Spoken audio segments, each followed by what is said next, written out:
coworkers asked me after the shooting if any of my magic cards got damaged, and I was like, Damn. honestly, I'm pretty lucky they didn't because they're literally fucking everywhere. So Did anything other than your door get damaged, or? no, it went like in my front door and then ricocheted out my glass sliding door. So it like went in and went out and missed all Holy my shit, things. dude. That's fucking crazy, man. Jesus. Yeah, very glad. Yeah, the magic cards and the cats, the two most Correct. prized possessions. Jesus. Did they fix your door already? Yeah, they fixed it yesterday while we were all hanging out in BC. Oh, okay. Okay. Yeah, it was happening right here. My front door is right beside the computer. Oh man.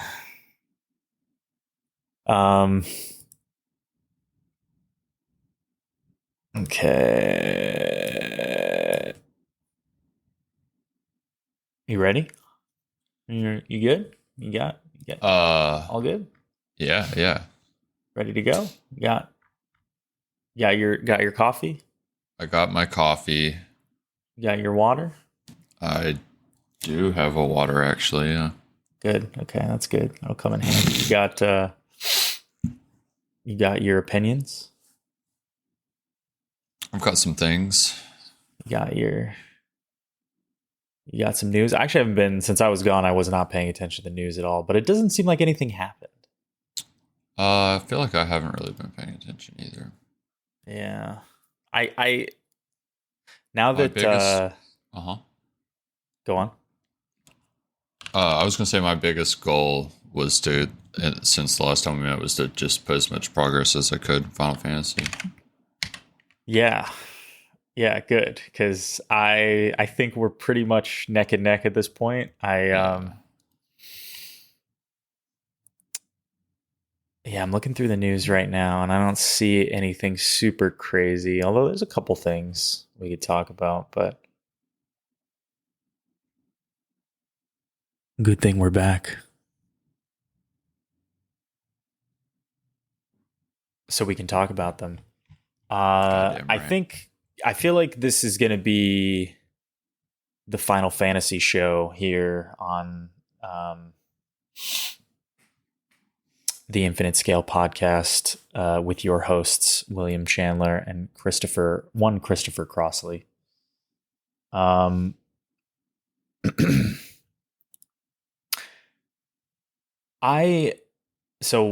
talked about my impressions of Final Fantasy last time, which I think I want to know what you thought going in, because I definitely had like that feeling where the game started off a little bit dry for me, a little bit dull. Like I wasn't in love with it at first, and then over time I grew to love it. So I don't know. Okay. How was the start for you? Did you start with the demo and then buy it, or just buy it? I just went straight in. Okay. Yeah, I didn't do the demo. Yeah, so I did the demo, and then that does like the whole first chunk that's like introducing you to, Joshua and your mom and dad and stuff. Does that include the little beginning cutscene part where you're like in present day with the war happening in the valley, like all the desert stuff? Yes. It does. Okay, so it's literally just the start of the game, unedited. It's the beginning of the game, and you get to transfer your save over if you complete it. Okay. And yeah, so I did that, and yeah, I was pretty in by the end of that. Like, yeah,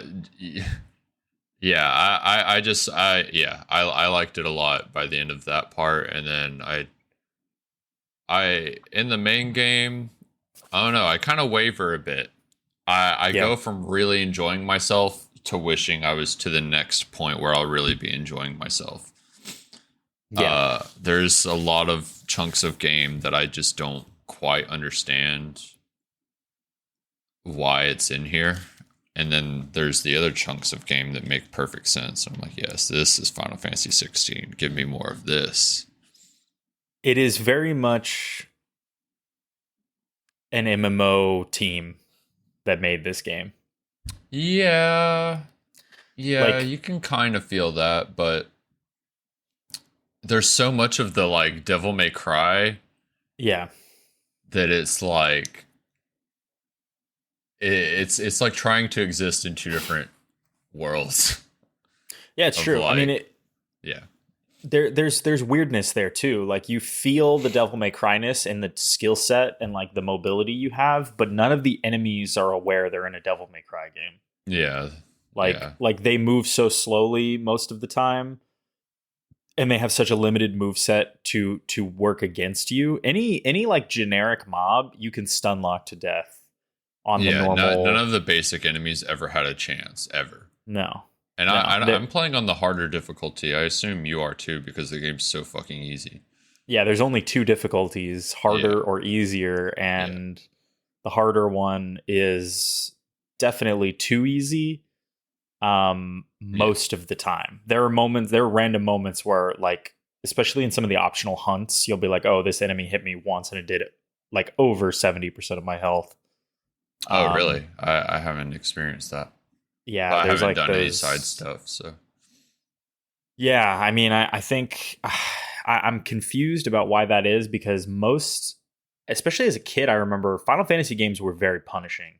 Like, yeah. Like you could, like in Final Fantasy X, there were ways that you could build your characters wrong and end up like soft locking yourself. Oh, basically. That's a huge thing in a lot of Final Fantasies. Yeah, for sure. That's like, I don't know if that's actually by design, but it feels like it, because it does. It's definitely a thing in 10 and 13, probably 12. I don't know, maybe not 12, but 10 and 13 for sure, and some of the older ones as well. Yeah, yeah. It has like. It's strange that this game is as easy as it is, because historically those games are very challenging. And for me in particular, like I don't have JRPG brain like some people do. Yeah. You know, like there's people out there who just really understand those mechanics. So yeah, I had read, I might be paraphrasing it a little bit here, so my bad if it's not 100% correct, but I had read something like they said they like saved the hard difficulty for those looking for a challenge for like after you beat it, and then that difficulty is actually very, very challenging. I'm sure that's true, but and that they didn't want to give you access to it at the start just so you could get through the story and experience that without being like bogged down or like distracted by how challenging the game itself is, and then when you want the challenge you can go through afterwards. Which I definitely feel that now. There is no challenge basically, almost at all. Yeah. Well, it's a shame, because like that is, if that's true, I did not see that statement, but if that's true, then clearly these are people who have a lot more free time than we do, because there's no way I could play through this game twice. Like, yeah, I mean, agreed. Maybe in like 5 years, but by that point I probably wouldn't be doing it on the harder difficulty.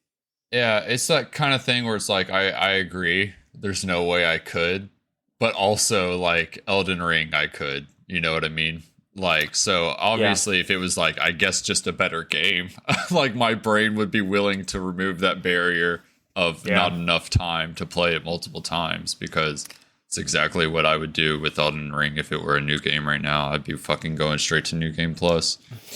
Yeah. I mean, for me, it's always like, what do I get out of playing a game again? Right. I mean, I still haven't played Elden Ring again. So I'm in a different position in this argument than you are. But like, I think Elden Ring I would play again, because what I get out of it minute to minute is substantially greater than a majority of other games, honestly. Yes, I mean, like, exactly. This like, I think Final Fantasy 16 is great.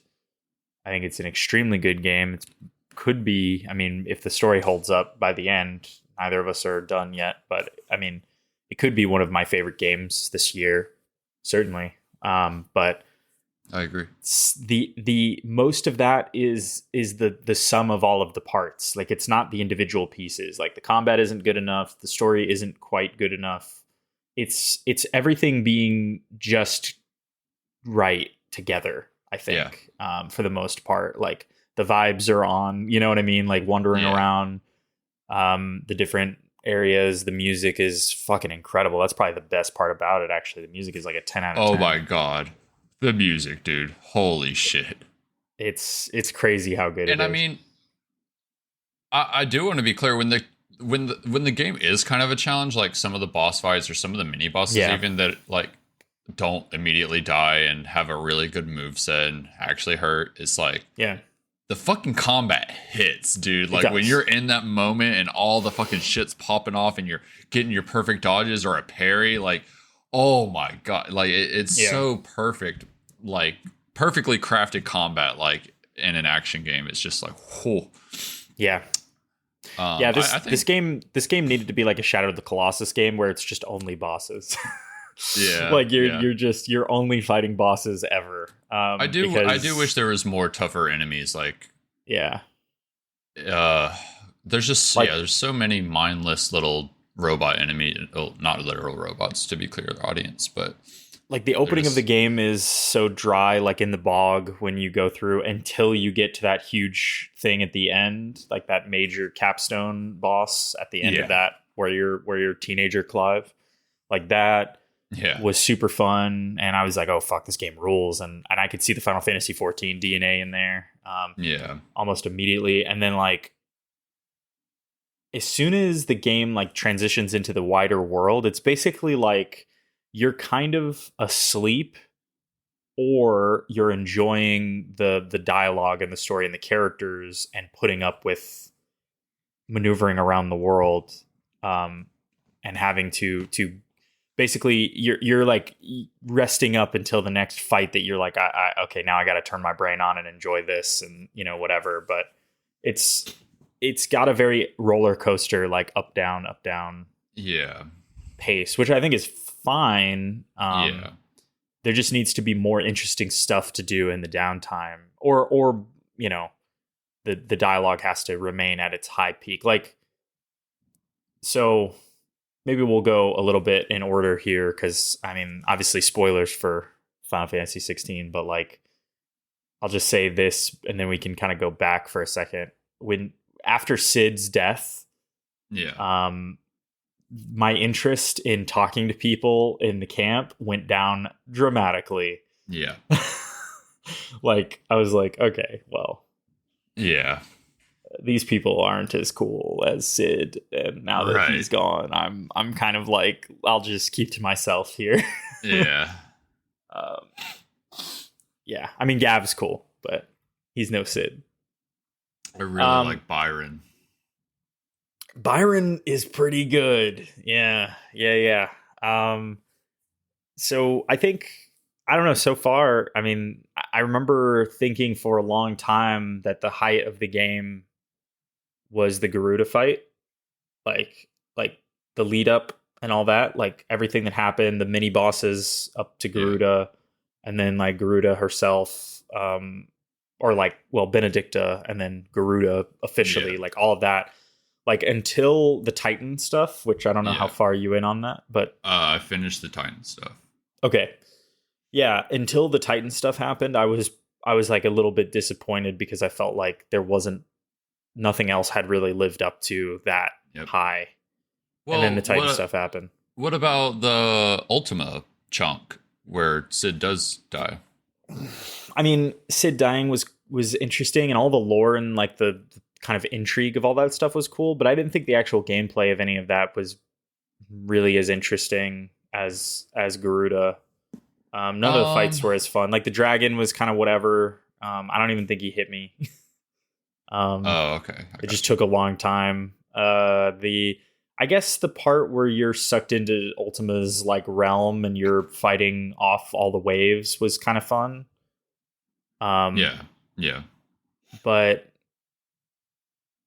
was that was it before that where you pressed L3 and R3 to awaken, or sorry, to accept the truth or whatever. Was that that was before that, I right? can't remember actually. That was when you go back to Rosaria and you go into the ruins.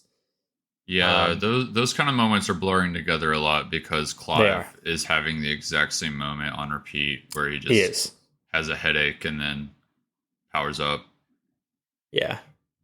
Yeah, I think that's gone away a bit now, but yes, there was a lot of like, I thought we already took care of this. Yeah. Like, but yes, the plus L3 or press L3 and R3 to accept the truth was a personal favorite of mine. That was really good. Yeah, I mean, so Titan, I think pretty much everything in that portion of the game I really liked. Yeah, that was all really good. Like when he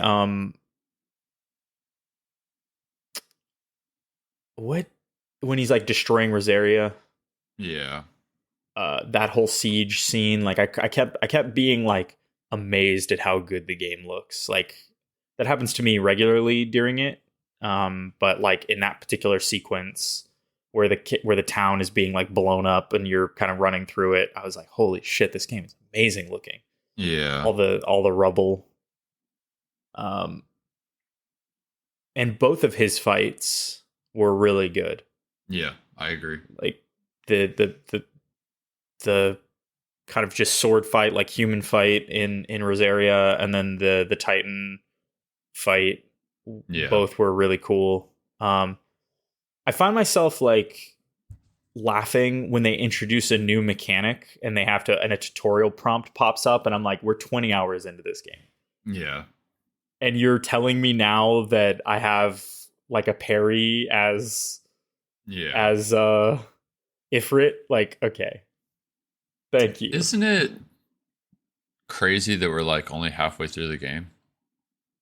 Is that true? I mean, I think that's true, but like everything I've read says if you are mainlining it only, it's about a 40-hour game. And I've not done any side stuff. So I have to at least be halfway. Maybe. Or I guess at most. I guess that could be true. I've tried to avoid kind of contextualizing it for myself because I feel like it's kind of a spoiler in and of itself to know, you know what I mean, where you are, but like I feel like the game could wrap up at any moment. Like I feel like the way things go, like I could be either halfway or near the end. Like it seems hard to tell, but yeah. I agree. I even felt that way back when like we were doing the mission where Sid ended up dying. I was like, is this the end of the fucking game? And then Sid dies and I'm like, oh well, maybe not. Yeah.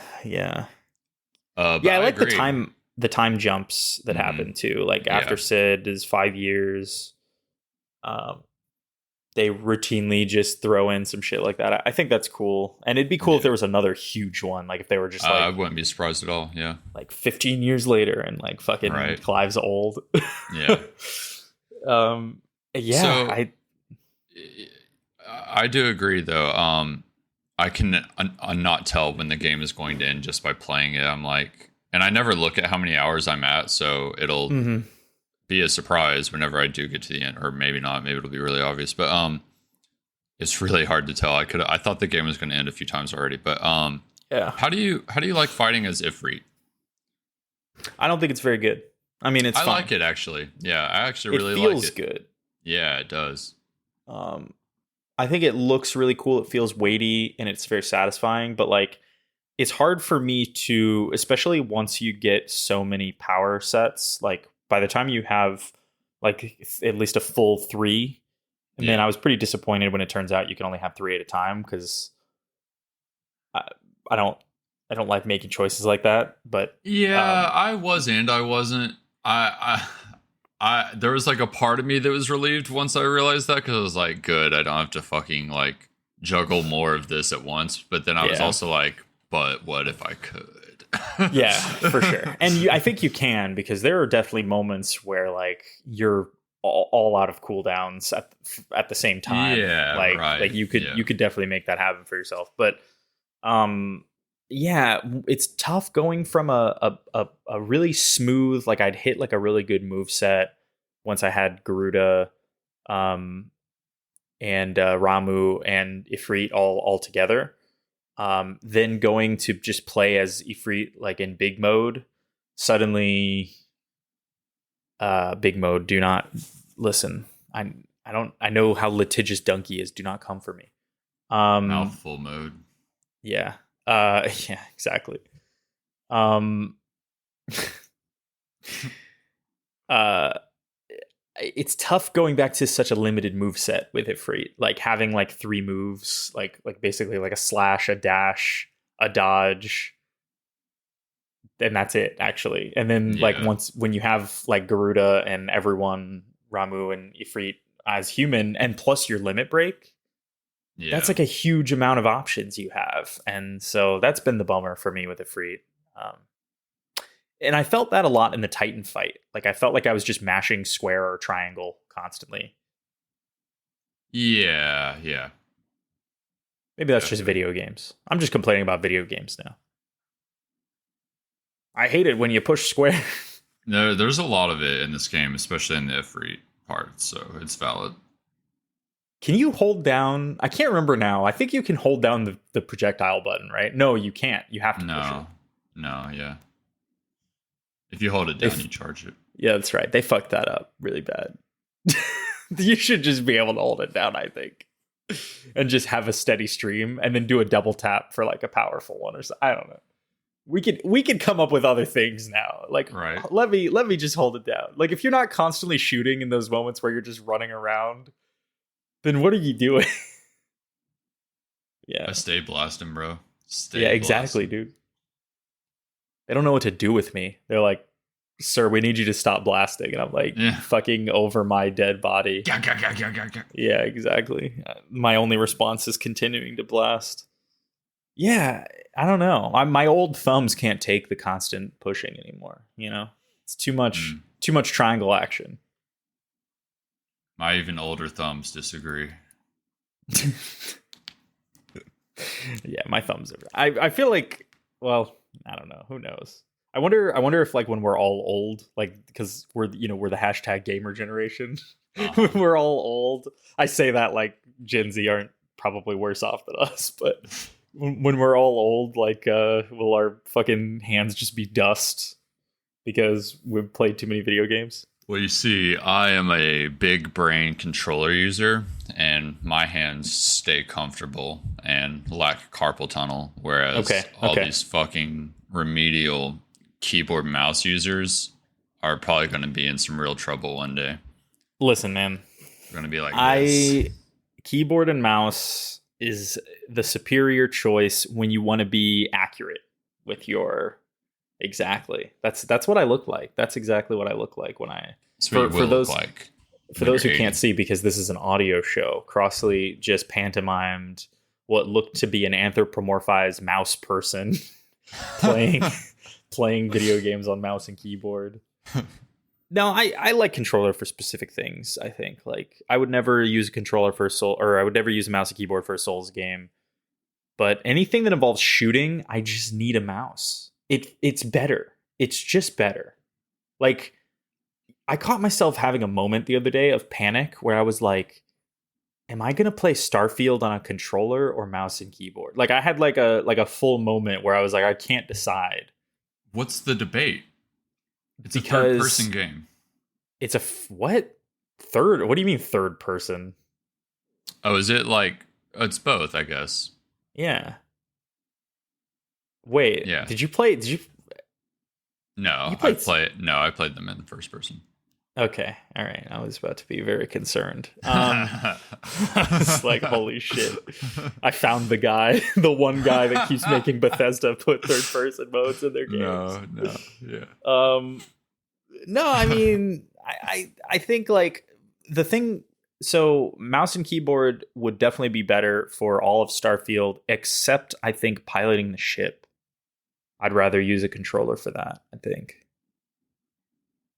Hey, man. No? You do you. I don't know. Controller for everything for me. Yeah. I don't know. Yeah. Yeah, and I feel like they've started to like really like rein in like the advantage. Like I remember thinking when they finally allowed cross play between like consoles and PC on like Call of Duty and stuff, that console players were just going to get totally destroyed. But it turns out just like console does have an advantage, even if they don't have an advantage with like precise aiming, they do have an advantage in like quick aiming because of how fucking snappy the auto targeting is in those games. And I feel like in general, there's less and less reasons to think one is objectively better than the other. But I don't know. I grew up using mouse and keyboard like primarily, and then became a controller player when the 360 came out because like that shit was just so good. Yeah. The 360 was just where I wanted to play all of my games. So like I completely switched from being a PC user to a console player. But yeah, I don't know. But I like Final Fantasy 16, like when that eventually comes out on PC, I could not imagine playing that on a mouse and keyboard. And there will be people who do it. Yeah. I don't know. Final Fantasy 16, it's good. I agree. Could be better, but, you know, did not disappoint. What do you think about the story so far? I like any it predictions? for sure. Any predictions? It is very hard for me to tell where this is going. I mean, I think it's kind of obvious in some way, like we're going to keep destroying these mother crystals and then something's going to happen, but what or like who is going to, like, I don't know, probably die? I'm not sure. Like I don't know what's going to happen in this story, honestly. It's clearly going a direction, and I feel like I can see the direction it's going, but like what that destination is, I have no idea. I feel like what I see, or what I saw in my head as like the video game part of it was, okay, now we have to destroy all the mother crystals, right? Like that's going to be like one at a time, and then there's going to be a like a Titan fight, or like a, you know, a major fight at each one. Right. It feels like they're starting to veer away from that a little bit, like with recent story events, like with your brother hanging out with, is that Bahamut? Yeah. Or the prince dominant guy? Yeah. Yeah. Okay. I can't remember who's Bahamut and who's Odin. I think Odin is Waloed and Bahamut is Sanbrek, right? I really like the stuff going on with the brother Joshua. Yeah, I mean, they still haven't fucking told us anything. And but that's what I like. I like that they're just piecing it, like giving us breadcrumb trails of what he's up to and not giving us too much at all. We have no idea what he's trying to do other than he wants to talk to Bahamut, which I guess we can kind of piece together why. But I mean, we can kind of figure out he seems to know a lot more about Ultima than Clive does, for sure. Right. I mean, but it's just funny, like they're really dedicated to telling you pretty much everything all the time except for whatever's going on with Joshua. Like they're very, and now I guess with the new Waloed information, like having the king there hanging out watching while you destroy Titan was kind of weird. So did you notice there was like that cutscene when Bahamut and the king or whatever and our bitch mother and her new son are all in the room, and he's like, yeah, you gotta go fight where the public is, and he's like, but sir, and he's like, the do it. Yeah. When it like panned onto the son, our new little brother that we don't know about yet, was it just me or did he have Ultima eyes? He did. Yeah, he for sure did. I don't really understand what the deal is there. I mean, it doesn't make sure I saw that correctly. Yeah, it doesn't really seem possible that, like, because basically what happened when his eyes did that, I was like, well, he can't be any of the current dominants that are alive. Like, it's impossible. I mean, right? Like, he couldn't be an existing one. Like in that bloodline. Ultima's dominant. Like, yeah, for sure. That could be true. But if that's the case, there's a couple things. One, why is Ultima trying to secure a vessel for himself then in Clive, right? Like he already has like Well, Clive's clearly, younger half brother. yeah, clearly there's a special thing with Clive that Yeah. Ultima has made clear just through dialogue, and then also we've seen it now. Us taking other people's powers beyond Yeah. their will is very specific to us. So I guess Ultima's interested in that, but I mean, I don't know. Maybe there's something else. Maybe Clive's got a big package downstairs, and Ultima's like, I want that. Yeah. Yeah, dude, maybe. I mean, I don't know. Those leather pants are pretty revealing. I cannot stand. Jen asked me earlier, she was like, what do you think about Clive's outfit? And I was like, I fucking hate it. I both hate it and kind of like it. Like, I go through moments where I'm just like, why the fuck am I still wearing this? And then there'll be like some combat moments where I look really cool and I'm like, you know what, this is fine. God. And at the right angle, I almost look like, Guts in some angles when the shadow is on me and I kind of squint really hard. I'm like, oh fuck, am I a berserk character right now? I mean, it's so funny because it's like everyone else looks relatively normal and still cool. Yeah. And I look like a fucking Transylvanian gay vampire. Yeah. Like, I just do not understand. We stand out so hard. It's I don't like it, but you know what? It's Final Fantasy. Yeah. It wouldn't be a Final Fantasy game if the main character didn't dress like total shit. So, I mean, fucking Tidus's fucking one short, one pant. Yeah. I remember that was like the hot debate for many years. Why does he have one short and one pant? Don't worry about it. I don't know, man. He just likes it. Yeah. He needs to keep his body temp tightly regulated. Yes. If he wore pants, he'd be too hot. If he wore shorts, he'd be too cold. So you gotta have one of each. It makes sense. Or it's like a formal, informal thing. Like, right. He's like, I never know if I'm gonna be at a summoning ceremony or if I'm gonna be playing fucking. What was that game? What was that game? Fuck. Blitzball? Blitzball is right. Yeah, that's right. Yeah, he's like, I gotta go straight from the Blitzball game to the summoning ceremony. Yeah. All right. Pants shorts. Any last feelings about Final Fantasy? No, I feel like I've more or less said my piece. Any other points? Okay, I think probably next time we talk, we'll have finished it. Hopefully, God, I hope it's not so much fucking longer that I'm like playing this game the rest of my life or something. What else you been playing?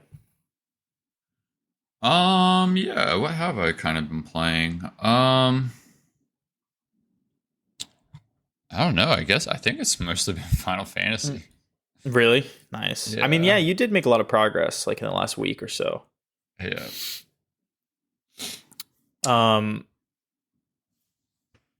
I think, yeah, for me, I mean, I brought my Switch on the trip, but I did not end up fucking using it at all.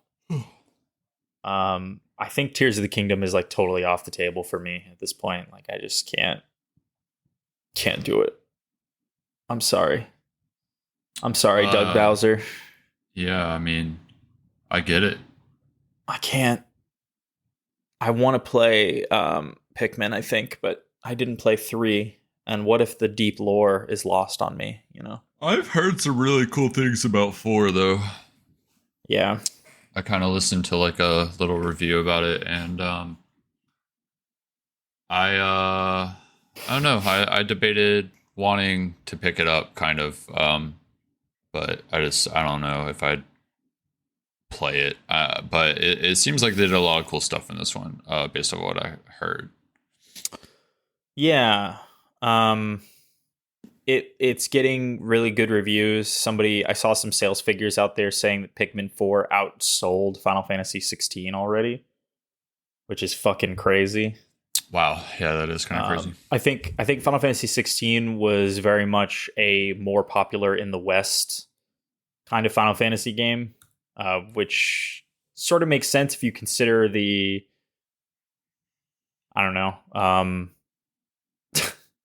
style of game that it is. Yeah. Like Their I design mean, philosophy was definitely like Western inspired, I feel like. yeah, it's pretty interesting, but I don't know. Um, Pikmin has always been to me a very niche game, so I'm surprised to see that. Um, but hey, good for them. I think it's cool. I mean, Pikmin, Yeah. dude, Pikmin 1 when I was a kid was like Legendary. absolutely incredible. I mean, I played 2 and really liked it as well, but it felt very similar. Yeah. Um, and then 3 was a Wii U game, right? So that game had no fucking shot. Yeah. Yeah. Like, I don't know. Did you see somewhere that what was it? I'm trying to remember what game this was in relation to. And I was like, I think I was listening to this like in a podcast or I was reading it somewhere before I went on my trip and I meant to bring it up to you but forgot. I saw a note about oh, I remember exactly what it was.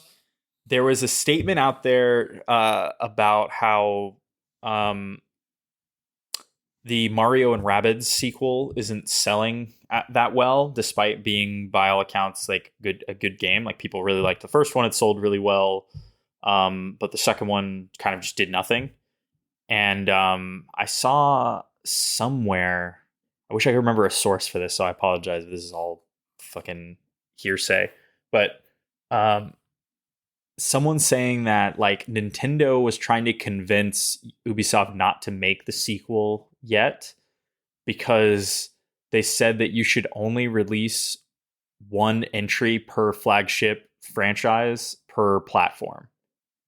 So like they're like, yeah, like the appetite for things is much stronger if you wait. So if you wait for this, you know, whatever the successor to the Switch is, you'll sell way more copies of Mario and Rabbids 2 than you would if you release it on the same platform or whatever.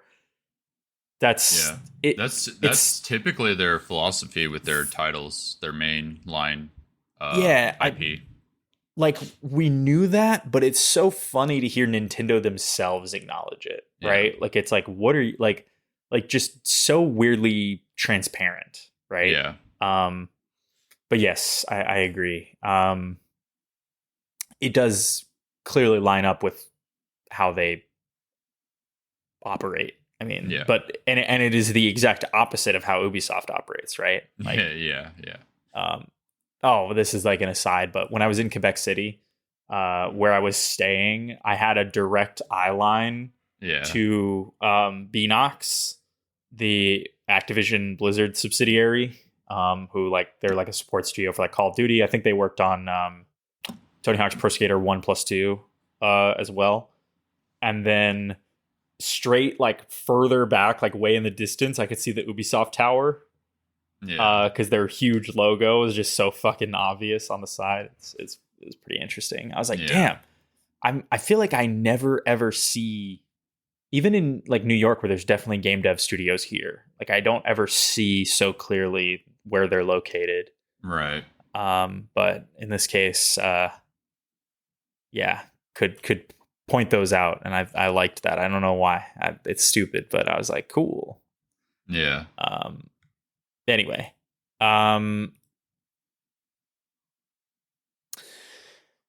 so I think I'll just mention this. I played about 3 or 4 hours of Remnant 2 yesterday, co-op Yeah. with Tran and B Paul, and Crossly, you watched some of it.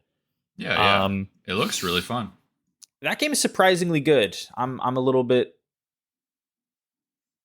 shocked, I think, because I thought the first one was just about as mediocre as a game could be. God. What's wrong with What? this man? You disagree? Yeah, the first one was really good. I was so happy to hear it was getting a sequel, and I'm glad it seems pretty good. Yeah, I mean, I thought the first one felt very like floaty, very I don't know, like it just wasn't quite right in terms of the design. Like they had some work to do. It kind of reminded me of like Lords of the Fallen, I remember like when I played Lords of the Fallen, like the first time, like there's a perfectly serviceable like functional game in there, but they just needed to iron some things out for sure. And then like you felt like with the Surge 1 and 2, that developer really did that, right? Like they ended up coming away with something a lot better. That to me is what Remnant 1 and 2 is. It's like Remnant 1 is like, okay, there's some decent stuff in here, but it's something I would only play cooperatively, right? Yeah, like for sure. Like I would never play that by myself.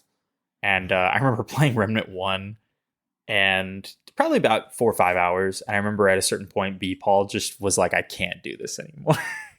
He's like, I just can't. I think this game is really bad. I was like, all right. And then we basically just never touched it again. But and then you know what came out and I thought was just a better version of Remnant 1 was Outriders. Really? Yeah. Like I really liked Outriders a lot. I played probably 20-ish hours of Outriders with Tyler. And then he rage quit because he moved to Japan and he couldn't fucking get the latency situation figured out and he was dying a lot. Yeah. So then never touched that again. But I thought that game was like some of the same ideas, but done a little bit better in my opinion. And now I think Remnant 2 is even better. I think than that. And you know what? It does make sense that it is very much your kind of game. It like reminds me of like the same design philosophy behind Anthem. Interesting. Like, no flying, obviously, but like very Anthem, like huh? Yeah, Anthem mentioned. Yeah. Check. Yeah, exactly. Everybody take a shot, audience. Yeah, we mentioned Anthem. Bingo. We already mentioned fucking Souls games. Another shot. What? I haven't mentioned fucking, I don't know, a random indie game that I'm fucking dick riding this year. Yeah. We'll loop to Star Wars at some point. Yeah. But yeah, I think I don't know. It's got that like shoot and scoot, pick up some loot kind of game design that I think you seem to enjoy. And I do generally as well, but I think there needs to be a little bit more in there. And like Remnant 2 has that little bit more that I think is really good. Like that weird like I loaded in and happened to get into something that B-Paul hadn't done before, and it was like a labyrinth that at the very end of the labyrinth was like a chess, like, or not a chessboard, but like basically like a glorified tic-tac-toe board with like big pieces on it. And you move those pieces around, and then, you know, we had to like puzzle solve and figure out how at first we're like, okay, this is just a mini game, but then all of a sudden we're like, this fucking board looks familiar, and then comparing it to the map, it turns out the map and the board are 1-to-1, so it's cool. Yeah. Like, I'm not going to spoil that thing, but I think like stuff like that that's like it's the extra, it different. Exactly. It's the extra bit of design work that game developers can do to keep their audience engaged in the normal loop. Add a little spice. Exactly. Get your own flavor in there. So I'm all right. I'm thinking about picking that game up. And my one reservation is I have like you guys playing it on PC, and then I have kind of a group of friends playing it on console. Is there crossplay? No, there's not. Really? Yeah. In this day and age? Crossplay is for games that host their own servers. We all know this. Wait. Seriously? Yeah. If their servers aren't being hosted by like Microsoft, or if they're not doing it themselves, it just can't be crossplay. That would be fucking so impossible. Damn, that sucks. Okay, well, yeah, and I just confirmed that by looking it up. Yeah. It's bad because like I automatically assume now. Yeah. That's where we're at most of the time. Yeah. Yeah. It really is. This that kind of slip through those cracks because they don't have the time or money to like make that happen. That's really unfortunate. Yeah. I'm actually go on. I'm disappointed. I'm a little bit disappointed. Yeah. Yeah, That they don't have more resources. What's that? That they don't have more resources.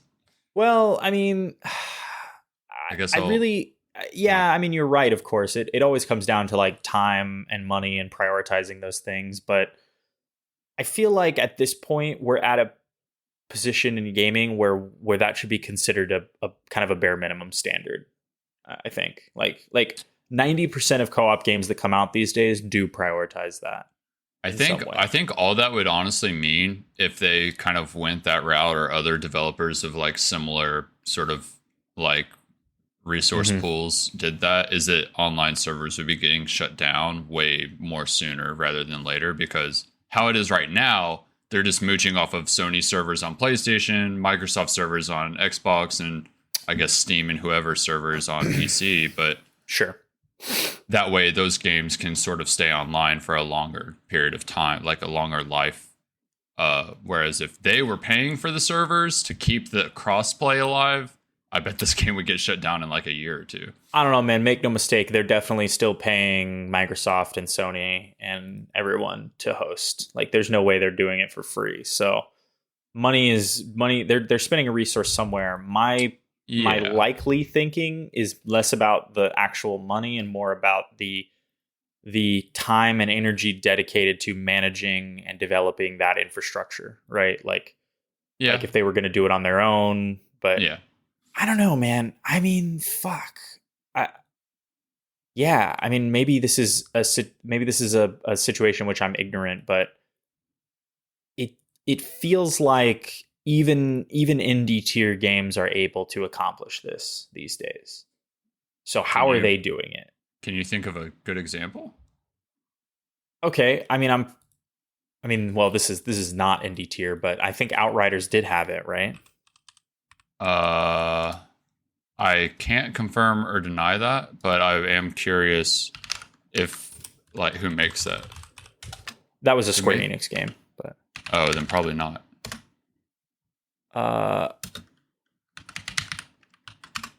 Yeah.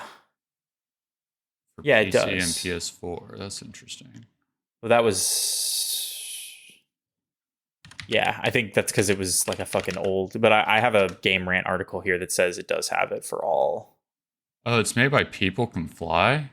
Yeah, People Can Fly, and then it was published by Square Enix, right? Isn't People Can Fly the... Whoa, what did they make? Why can't I think of the name? No Man's Sky? Yeah, they made... No Man's Sky. No. You're thinking of... Fly, People. The other company, no.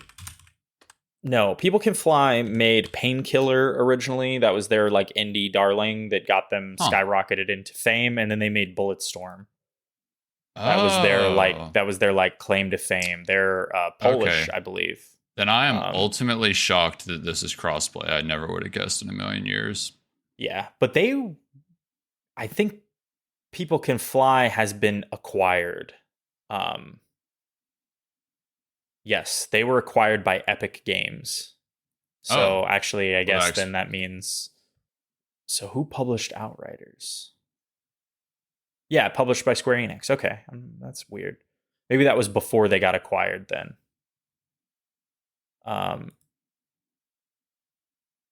Yeah, but they've been acquired by Epic Games since then. That's so interesting.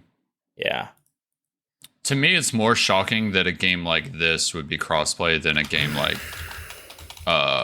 Remnant 2 wouldn't be. Really? Yeah. But that's just because from what I've like looked into, it really does come down to like... Okay, well, how about this then? Yeah. So Gunfire Games, who made Remnant 2 and 1, they also developed the definitive edition of Darksiders 2, as well as they did all of Darksiders 3. I did not know that. Whoa, really? Yes. They were acquired by THQ Nordic in 2018. Oh, God. I'm sorry. So they definitely have a decent amount of resources. Like THQ Nordic is pretty sizable company, and THQ Nordic is owned by the Embracer Group. Oh, great. Yeah. Which is, a $38 billion revenue in 2023 corporation. So, but not known for producing games that host their own servers. Fuck, dude. At this point, I couldn't even tell you. I mean, Embracer Group has like a massive amount of subsidiaries, like a hilariously huge amount of subsidiaries. So many that it's its own Wikipedia article. Yeah, for sure. I'm just gonna take a look here. Whatever Middle Earth Enterprises is. Limited run games. MEE is like they handle like Middle Earth properties basically. Yeah, I've just never heard of it, but I guess you know that now because of the Magic the Gathering thing, huh? Yeah, all the like packaging has like trademarked by MEE. Nice. Tripwire Interactive, who did Killing Floor and Red Orchestra, is a subsidiary. They bought Crystal Dynamics and Eidos Montreal and Square Enix Montreal from Square Enix. They bought Beamdog from Saber Interactive. All the Dark Horse stuff is owned by the Embracer Group now. Asmodee. 3D Realms, apparently. Yeah. Gearbox? They bought Gearbox? That doesn't seem... There's... What? No. Sorry. Gearbox Studio Quebec. So apparently in Quebec, there's another game studio also that I didn't see. Aspire. They bought Aspire. I forgot about that. Yeah, I mean, 4A Games, who made Metro, is now embraced. Yeah, I mean, I would say like it feels like there should be the resources there, but maybe I'm totally like misreading how this works. I mean, I'm not a game developer. I've never worked in game development. I don't know.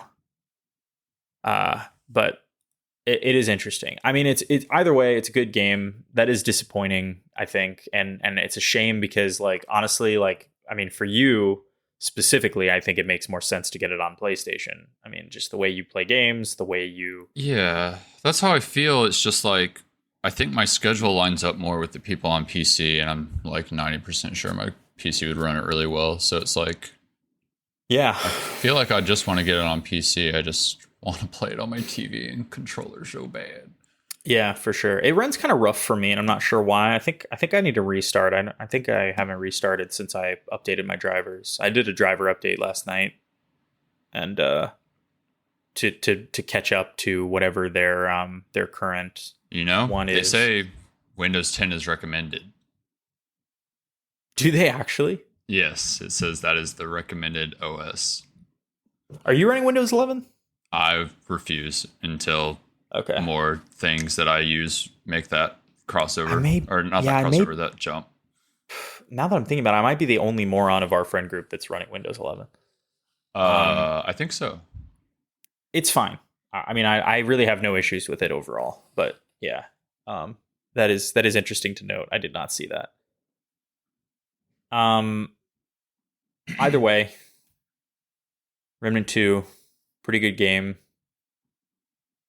I'll continue punching through it. I'm enjoying it a lot. Who knows how long that holds, but if it keeps doing what it's doing, which is introducing kind of fun new mechanics every world, I think it can hold me for sure. So,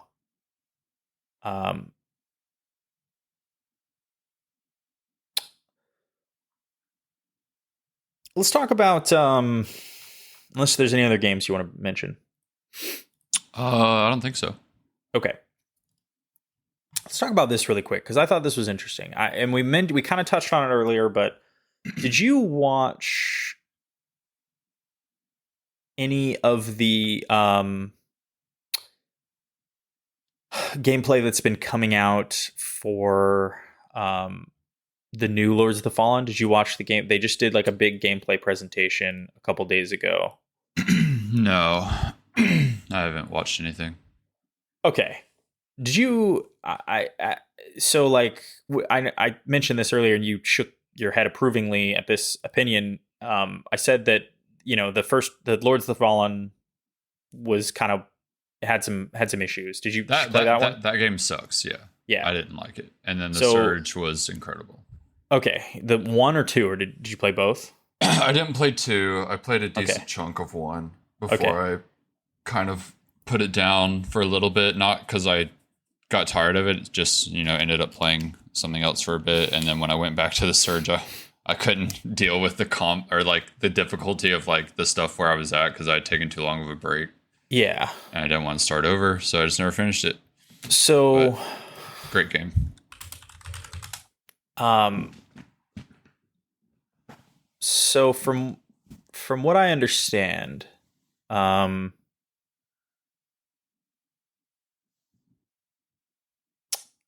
me see. Lords of the Fallen. So, here's the deal on this. Just because I want to make sure that this is known before we go any further. Lords of the Fallen 2013. It's hard to believe it's been 10 years already. That actually hurts thinking about. Sorry, 2014. So 10 years next year. Lords of the Fallen was a co-developed game. It was co-developed by Deck 13 and CI Games. And it was also published by CI Games. Okay. Deck 13 went on to make the Surge 1 and 2 and is now working on Atlas Fallen. Oh. Which you've seen a little bit of. So who's making this? So CI Games is making this. They made Lords of the Fallen, obviously, worked on that helped out with that first Lords of the Fallen. They also made all of the Sniper Ghost Warrior games. Interesting. And I think that's probably it in terms of what we would recognize. Everything else is pretty bad.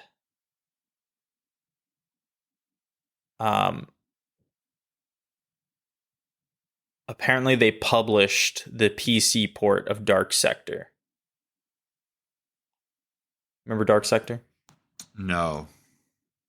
Is that like 360 game where that dude had a glaive? It was like that little tri-blade glaive that you could throw, and when you threw it, it would like follow, and you could like cut people's limbs off and that shit. Was a cool one. Anyway, so. God, what an era of games. Oh yeah. Anyway, I'm gonna link you this just so you can see what I'm talking about. For sure. So they did this big kind of gameplay presentation that's narrated, and they talk through a bunch of stuff, and it looks pretty good. It still looks a little bit floaty in ways that I can't kind of wrap my head around, like the way things move. God, if you pay attention to the sound effects, they sound like truly terrible sometimes. Like there'll be like really good sound effects like for different attacks, and then you'll hear like somebody pick something up and it sounds like the most generic like clink sound, or like you'll hear someone get stabbed and it has like absolutely no depth. It's just like a very simple, it's just weird. So clearly, game and development, whatever, but still shows some areas where there's like budget concerns. Like some of the animations look really weird too. But overall, really good looking game, very pretty. It does look really good visually. It's in this opening part where they like do the like little splash that says what area he's in, and he's kind of looking over. Yeah. And then starts moving. This is so trying to look like a Dark Souls game. It's so funny to me. Yeah. I mean, their inspirations are clear. If you listen to like what they're saying, the lore stuff, it sounds like if you spit like a bunch of Dark Souls terms into like a random word jumbler, like it's just GPT. Exactly. It's just really strange. But is that a lightsaber? It does look like it. Yeah, I thought that was cool. I'd like to get one of those. That's fucking sick. The boss fight looks solid. What's interesting is like there's a part where he dies, and there's a mechanic where when you die, it's not totally over for you yet. You actually go to a mirror world that's like basically hell, and you have exactly one more life in hell before it like resets you like back to like a bonfire equivalent kind of thing. Okay. Which is pretty neat. And in the normal, and I think it's Axiom and Umbra or something like that, or the two worlds. Umbra is the underworld, Axiom is the main world, and there are different enemies in both. And the torch or the lantern that's hanging at his side, he can use it to like reveal what's happening in the mirror world in the location that he's standing in. So like sometimes you will look around and you'll see like a platform you want to get across is in Umbra instead of Axiom or whatever. Right. So you'll transition between the two. When you go to Umbra, it obviously you lose your life that's in Axiom, so it's like a kind of a trade-off, but it's kind of neat. It looks cool. I like that they're doing some different stuff, honestly. Like, yeah. You know what this is reminding me of is that Souls-like that Tyler liked. Yes, I fucking really hate that game. Yeah. What Mortal Shell? Called? Yeah, Mortal Shell. I cannot stand that game. It's reminding me of Mortal Shell. That's the vibe By the way, it's giving me. The funny thing about Tyler with that is like the way he talks about it, you're like, oh, he beat that game. No, he played like 2 hours of that game. He just got to the gigantic Birdman that talks to you and thought that was the coolest shit ever, and so decided that he's a Mortal Shell fan. I think it's more of a meme than anything. It is. Yeah, I was embracing the meme. Yeah. Oh yeah, for sure. It's worth embracing, and I embrace it as well by calling all Souls games Mortal Shell likes. Right. But like, you know, the funny thing about Mortal Shell is people do legitimately like that game. Like people really like that game. Yeah, and I don't think it was a bad game. I just, as a like, you know, as someone who has the fucking Dark Souls running through his blood real deep, it just wasn't Dark Souls, and it's really just that simple, honestly. Yeah. It wasn't as good as it needed to be, in my opinion. Yeah, like I think it was good for someone that maybe doesn't like Dark Souls, but is kind of interested and is like looking maybe for something sort of in that realm, but not. Yeah. I can't remember if Mortal Shell was more punishing or not, but I didn't think so. But the way the boss fights worked, I thought was really strange. Like there were so many boss fights where like it seemed like there was one particular way that they expected you to fight. I don't know. Yeah. Very, very odd. But I haven't watched this whole presentation, but they show like basically 3 different versions of classes in it. And they show some co-op at the end, I think. Oh. But so they have like the sword and board guy at the beginning, and then they show like a sorcerer in the middle. Spellcasting, the way it works in this game, looks pretty neat. Like very freeform kind of spellcasting, which seems cool. Like you can summon things with your spells, which is interesting. I like the enemy design. Yeah, they're putting some work into this game. It's neat. And then they show like a rogue class there at the end, and it looks like they're showing some co-op, which I didn't notice before. But I see like 2 characters running around. So, yeah, I will try this game. They're showing enough that looks appealing to me, for sure. This is one of those games that I hope ends up being good so I can play it and have a good time, but I will not be trying it. Definitely not. I mean, I guess I don't know when it's coming out, but I just assume it's coming out near things I already care about, and my time is limited. It's October 13th. Okay. So, okay. I will try it. I'm that person who tries almost anything, so I will try it. I also I'm laughing hard because in this end clip with the co-op, the character who has a crossbow is wielding their crossbow like a fucking hammer. Oh, I thought you were going to say sideways. Oh no, that would be sick too. But yeah, no. When an enemy got close, he like grabbed the handle and he's just hitting him with the end of the crossbow. It's pretty funny. Yeah, this looks really cool. So I just can't wanted to lie. bring that. This looks really cool. Yeah, I wanted to bring that up because it caught my eye and was pretty interesting. The other thing that caught my eye that I want to talk about is I don't know if you've seen some of the hubbub around this, but I really want to bring attention to this because I think it's a fucking really cool project. Um, next, sorry, No Clip. Do you know No Clip, who does like all the game documentaries? Yeah. So they have a separate channel now called No Clip Archive, Okay. where they are releasing um just archive footage Their of tell all. yeah, exactly. No, they're going back and finding like old tapes um and just releasing the archive footage of those tapes. So like they've released the first 1080p rip of the E3 2006 press conference. Wow. The one with the giant enemy crab and the $5.99 price reveal. Incredible. They've got like all these behind closed doors demos from E3. Like if you want to see a really early build of Knights of the Old Republic. Right. Neverwinter Nights, they have one. It's fascinating. And it's all ripped from like old DV tapes and like beta tapes and random things they found in a closet in like GameSpot offices and things like that. There's a studio tour in 2007 of Infinity Ward.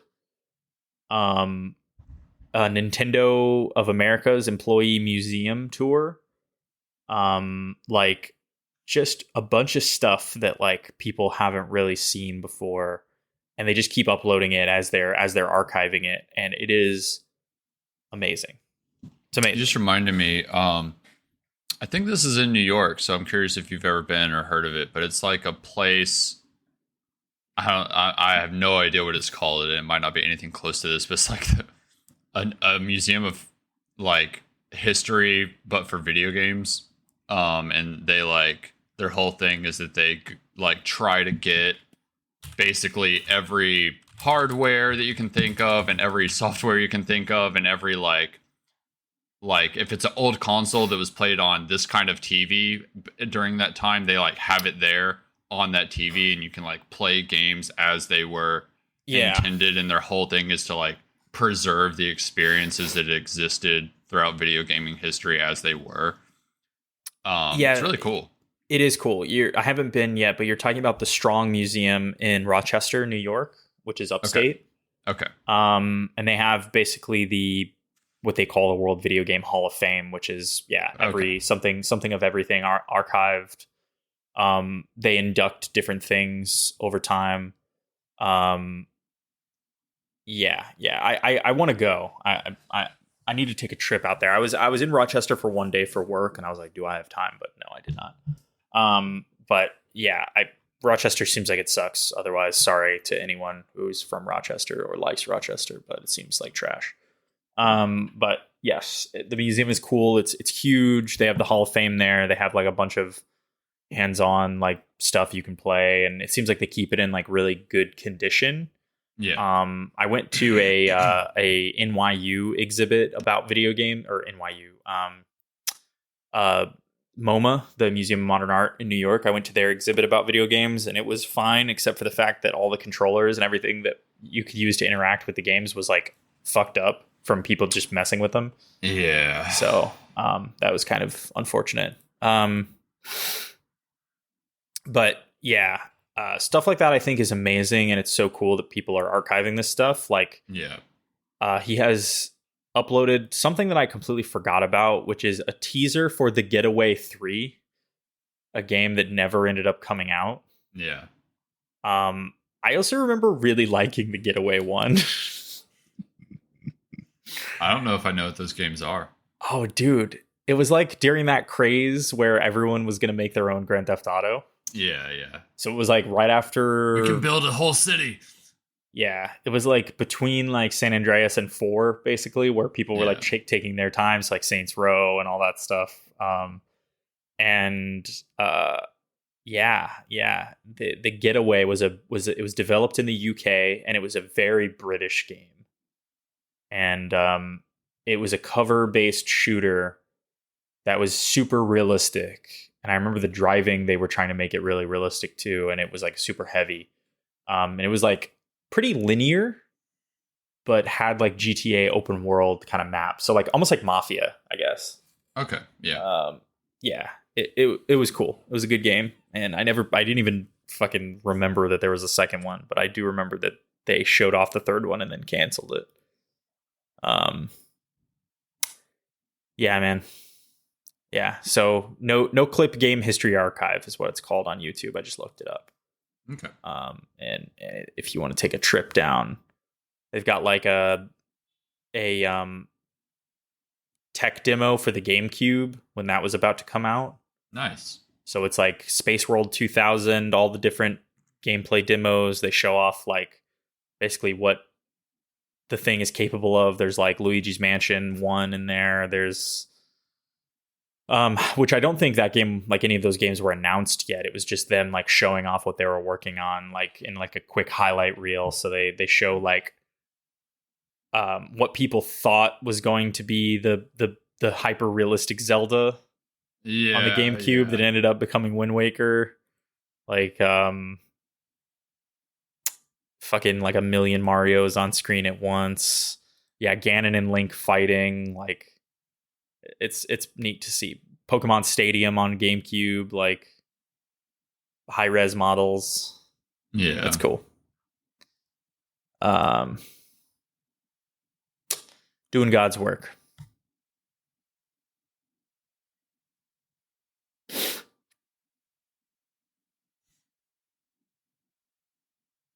I think that's all I have. Oh, you know what? We could talk about this too. Did you watch the Armored Core gameplay that like people have been getting a lot of hands-on time with? Oh, I've been checking it out, brother. Goddamn. What are you thinking? Are you ready? I think I am ready. There are some things that kind of worry me.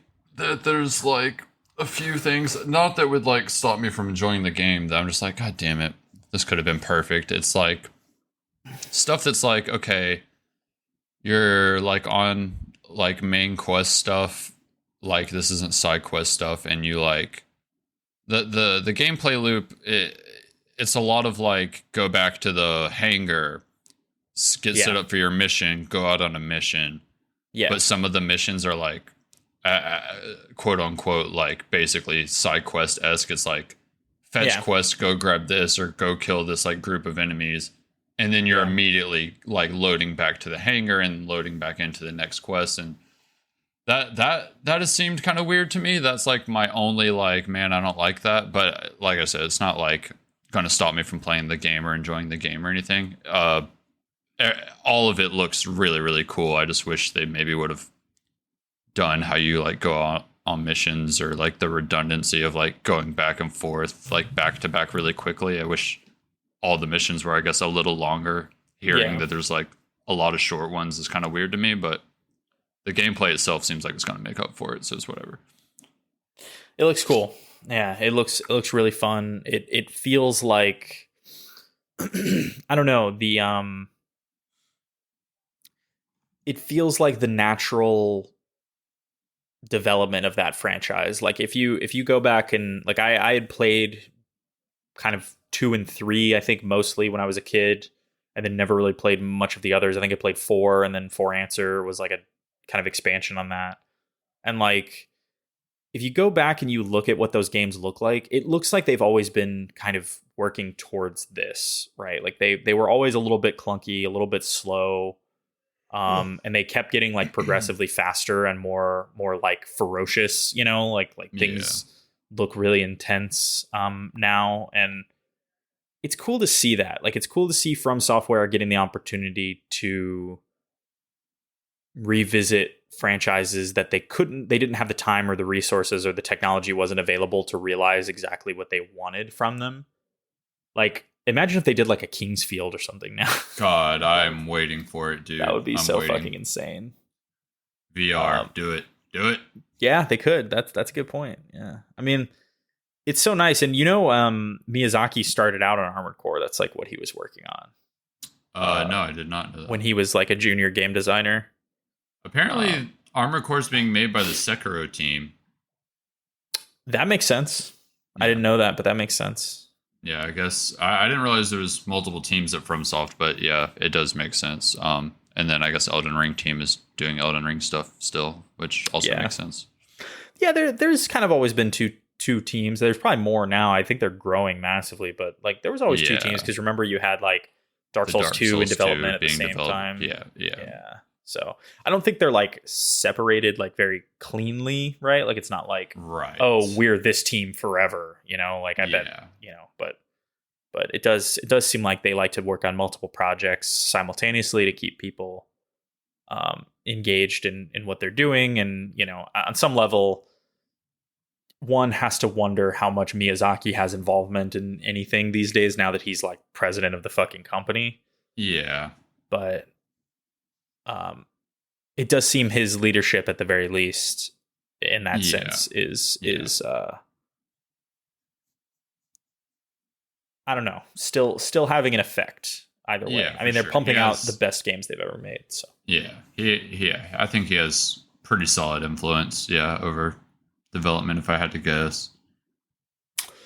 Yeah. When Armored Core is it's I think it's this coming month, right? Or is it in September? No, it has to be August. Shit. August or September, I'm pretty sure. Let's see. August 25th. So pretty soon. Fires of Rubicon. Yeah. I'll play it, man. I'll fucking play it. Yeah. Ugh. Looks very good. I think that's all I had. Did you have anything else you want to touch on before we wrap up? No, I guess not. I think we kind of hit the things I wanted to hit. Hit the highlights? Yeah. Okay. So, do I get Remnant? Yeah, man. I mean, we're enjoying it. It seems confusing for sure, especially at the start, but I'm liking it. I intend to keep playing it. I mean, obviously, we're sort of, I think these days the group is rotating between like this, Valorant, and I guess that's it. Yeah. Why not? Fuck Valorant. I'm never playing that. So yeah, I like it, but I understand. You like Valorant? I do. But I mean, I was like a CS:GO or a CS Source kid when I was younger, so like, I mean, I just like those games. I mean, I hate Valorant because it's like Counter-Strike, but if there were fucking a lot more things that could distract you from the game part. Like, I think the shooting in those games is always fun. But I really hate the power stuff, but I don't know. I feel like that game is still mostly just being good at the shooting anyway, right? Like, the power stuff almost seems unnecessary if you can shoot good. Yeah. Yes. You can get by pretty far on just shooting mechanics for sure, but like there comes a certain time where if you're good at shooting and you can master the abilities, you can fucking change the game for sure. Like, I mean, there's some clutch plays that are really only possible with the powers. And I mean, if you consider the powers like a stand-in for like smoke grenades and, Molotovs and random things that people do use in CSGO, then it starts to work out a little bit better. But there's just always that shit of like bringing people back to life or like teleporting around the map, or that you're just like, holy fuck, like, yeah, just changes things. But, maybe that's what keeps people coming back to it as well. So I don't know. Yeah. Definitely kind of a confusing, not confusing, but like it's one of those games that you're like, why do I like this? Kind of like League. Why do I do this to myself? Yeah. But I enjoy it. And you know what? We haven't really gotten like try hard into it like we used to. So yeah. Yeah, man, Remnant's cool. I don't know. I mean, there's not much else out that's coming out to play. I mean, I'll definitely be playing Baldur's Gate when that's available as well. Nobody's mentioned a co-op playthrough of that yet, but I mean that would be really fun. Yeah, I think people in the group are interested. We're just kind of waiting to see who's actually going to get it and stuff like that. But I know a lot of people want to play it that we know, and I'm kind of in the same boat. I'm more so worried about other stuff coming out and me getting distracted. My time. Yeah. I agree, and it's pretty hard once you start one of those. It's hard to like finish if it's not with the full group for sure. Yeah. And I know I'm going to be playing Starfield. It's just a little too close to other big time consumers. So Agreed. We'll see. I know one day Baldur's Gate 3, definitely, but I don't know about release. We'll see. Yeah. I mean, there's a month between it and Starfield, a little over a month. That's cool. That's not too bad. But that's generally not enough time to play through one of those games, I think.